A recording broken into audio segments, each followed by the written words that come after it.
Hi, my name's Charlotte. Hello, I'm Helen. And I'm Tam. And we're actors playing the parts of real forestry people that were interviewed to make this verbatim play. A verbatim play uses the words of real people and it's often performed by actors, and it's used to explore difficult issues and questions. In this play, we are exploring the difficult question of how forests and the people who work with forests are adapting to climate change. Every word in this play comes from interviews that were conducted with real forestry people. Some of the words are spoken by us. Some of them are spoken by our musician, Simone, who also plays the cello on stage throughout the play. And some of the words were spoken by other actors in recorded audio or video. The play is made up of 5 scenes in total. This scene is called Agroforesters. And agroforestry is a mix of forestry and agriculture.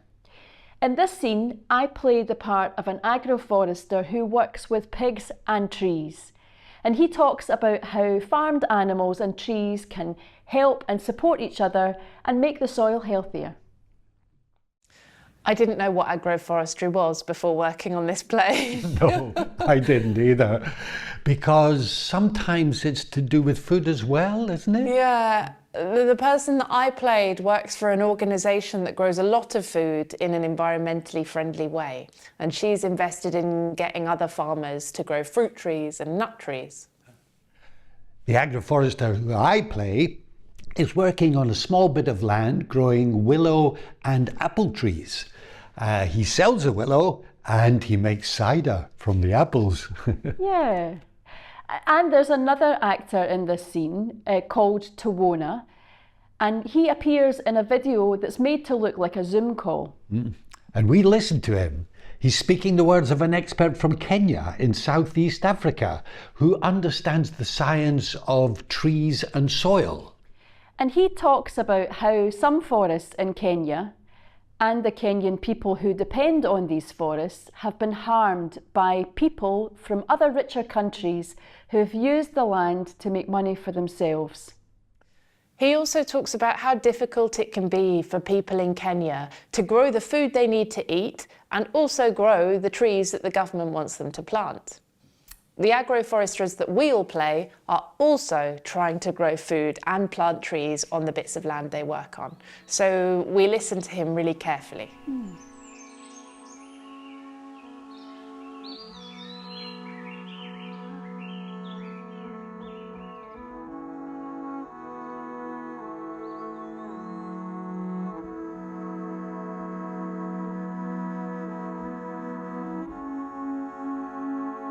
I'm a scientist, a forest ecologist. Before I worked where I am now, I was working with the trees, particularly below ground. People are just about above ground, the trees, how they look. But there are lots of things happening below ground, which the trees also depend on. And interestingly now, it has taken so many years, but now it is becoming a trend, you know. I grew up in the rural areas in Kenya. My grandfather had a woodlot. We used to see it as a forest and would play in the forest there. And then I started just getting interested in it, you know. I would see the seedlings coming through the undergrowth and I just wondered, how is this happening?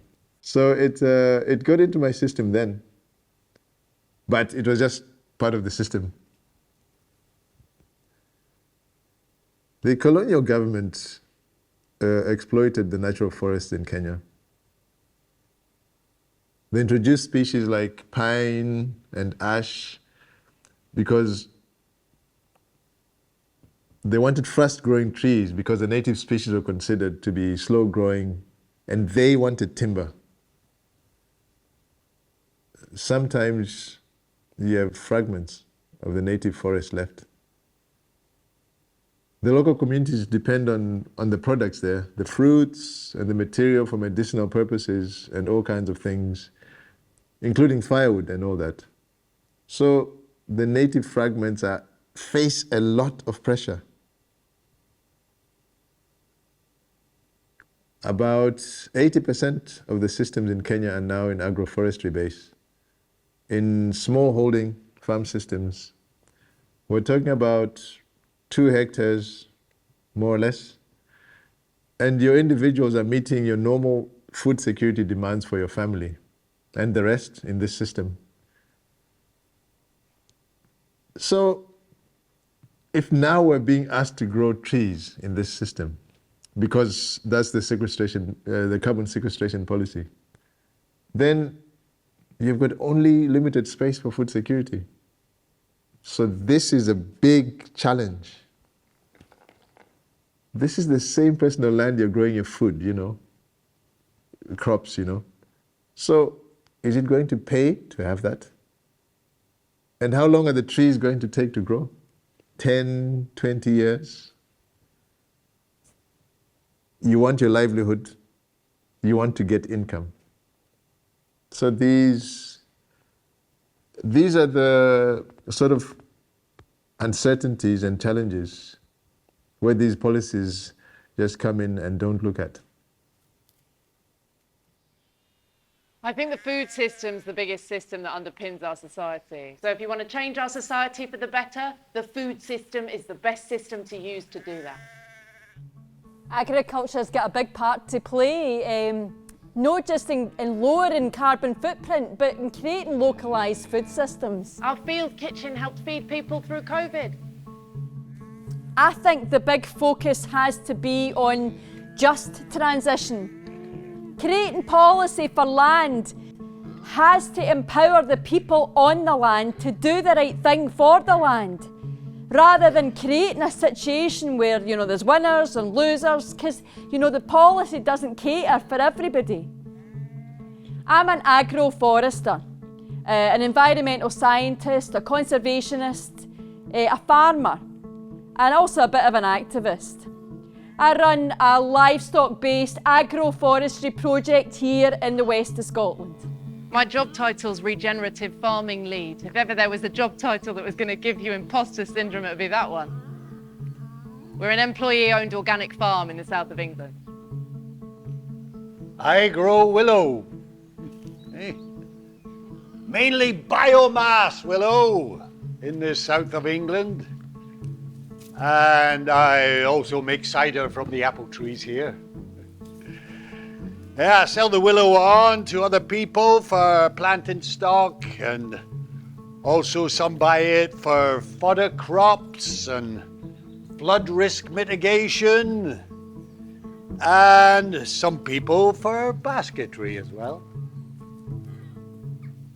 I like the function that trees play in a system.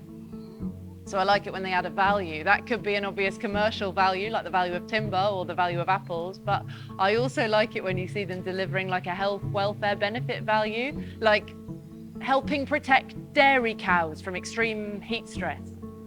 We have forestry paddocks here where we graze our Mangalitsa pigs.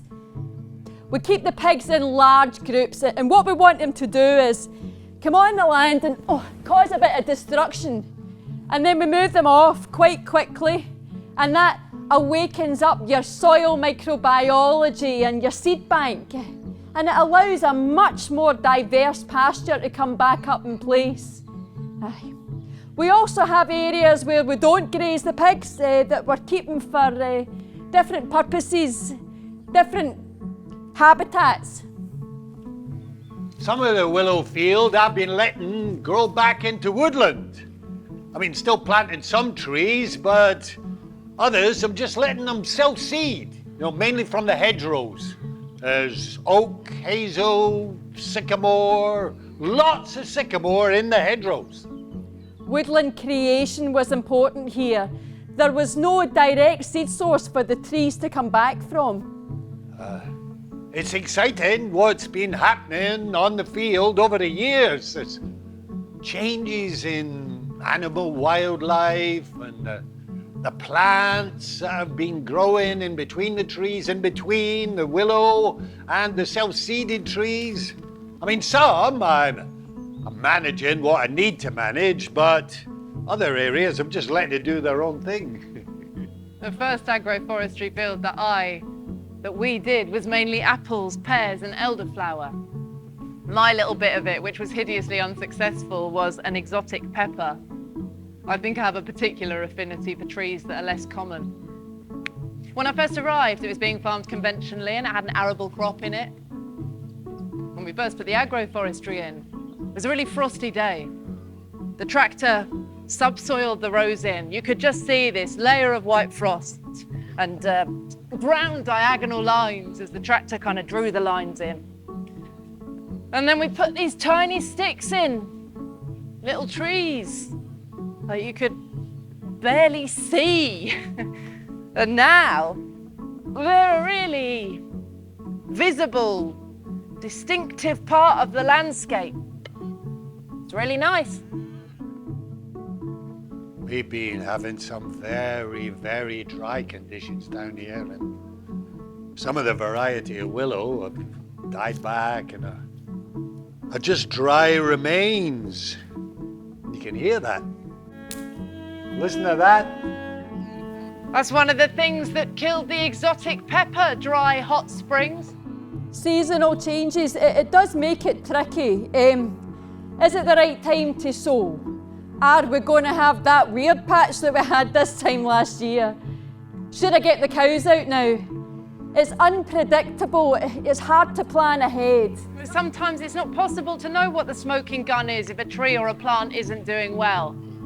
Unless there's been no rain for 7 weeks, then you have a roughly good idea of what might be upsetting them. And this is one of the big things about conservation grazing and adapting to changing extremes in weather and heat, right? The pigs create the wetlands, and then the trees take that and extend it down, yeah? So, when we're getting extremes in rain, we're storing a lot more, yeah? And so the areas downstream from us, the cities and the towns, well, they're at less risk of flooding. And then, if we get extremes in heat, we're releasing the water more slowly. So our burns aren't running as dry. In the shorter term scenario, agroforestry is looking pretty good. But changes in government or political decisions could significantly impact how popular agroforestry is going forward. The willow used to go to France, used to go all over Europe, but I can't do that anymore. Basically because of Brexit. I mean, I'm always trying to create, to find new markets, but, well, if I gave up this business, I don't think anybody would take it over, to be honest. Oh, it's a very niche little business. Not a huge money maker. Yeah, it's definitely an uncertain future. It's tricky at the moment because a lot of views are quite polarised. Oh, so many conflicting views you find. I just don't think it creates a place for conversation. I think we all need to be more kind to one another if we're going to move forward. What I hate to think is that we kind of inspired one of our suppliers to put trees on their land, and then if it doesn't work, then it might put them off doing it again. But, you know, part of me is like, maybe there's social asset in funding people in their learning failures, because most farm businesses can't afford to learn by failure, but actually that is how most of us learn. So if we can cushion them through that part of the process so that when they do fail, they're not put off doing it again, because it's not set them back thousands of pounds, then maybe there's value in that. If we can take and mitigate personal risk, then people can just try things. I think it's important that people just try things, try new things. Experiment, you know, experimenting with different types of trees. I just acquired 20 pomegranates. Not a traditional UK crop, and you know, 20 is not a huge number, but trying them out of curiosity, see how they do. So You know, I will still plant things like chestnuts, even though I know Phytophthora is a risk. I've actually read there's some evidence you can use coppicing to help manage the impacts of Phytophthora. But you know, ash and chestnut, things like that, if we stop planting them all together, then no resilience will ever be developed. There's no chance then of any tree kind of popping up that doesn't have a problem with Phytophthora if we just stop having them all together. I think it's about young people with crazy ideas, like, I don't know, rotational mob grazing pigs on the land. Aye. Because I think a lot of people have got really good ideas and no access to land in order to enact them. And yes, it's not going to work in every case, but over time, if people come forward and show that they're doing good things and showing that they're doing good things, then people are going to be looking over the hedge, you know? Everything we do is to some extent an experiment. We have to accept that. We're going to have to make some mistakes, because if we're not making mistakes, then we're not trying enough different things. And that's really tricky. It's tricky for us as professionals to say, we've got to do a bunch of things, and some of them are going to be wrong, and we don't know which. At the moment, I'm fairly new to my role as private forest manager. I have a site where the owners have said they don't want any chemical used on site, which to me is great, because I don't want to be using chemical really. But yeah, I think some older colleagues aren't used to that sort of approach. So we'll see. But I think there'll be more of it, and perhaps everyone will be obliged to do it at some point if policy changes. Perhaps there's a different way of working, where we work in collaboration as a kind of research project. Right now we're in a cultural change in terms of people's view of forests. A lot of people are paying attention to forests more than ever before. But things that go viral or things that journalists want to cover are very often negative news. Some kind of disaster or some kind of scandal or something that is reinforcing this concept that the forests should be untouched and nobody should cut any tree. And we should conserve the forests, but at the same time use them because we need wood in our life and we've always needed it. We need to cut some trees, and at the same time, let's do it well. And that's not the kind of narrative that people like, and it's not simple. So anything that is not black and white is very difficult to convey and to sell to media. The decisions that are being made by society and the pressure on politicians are very much, how can we make change now? How can we fix things now? It's urgent. It's an emergency. But forests don't change quickly. You have to put a lot of care into rapid changes.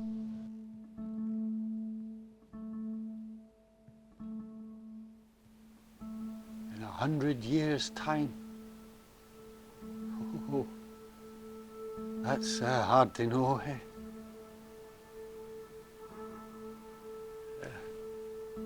And, well, you know, that with climate change and pests and diseases and human interaction, it's just like a real big unknown. But I do think that some trees will adapt, actually. 100 years.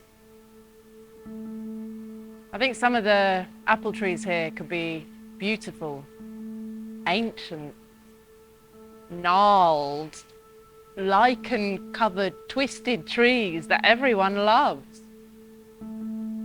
But 100 years. 4 to 6 degree increase in temperature. It's just a giant question mark, isn't it? In 100 years? Well, I'm not going to be here, am I?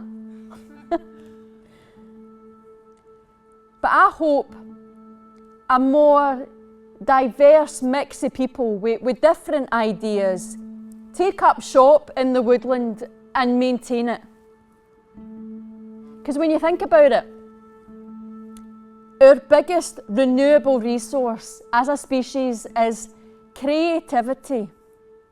It's amazing what people can do when they put their mind to it. And I think people will adapt.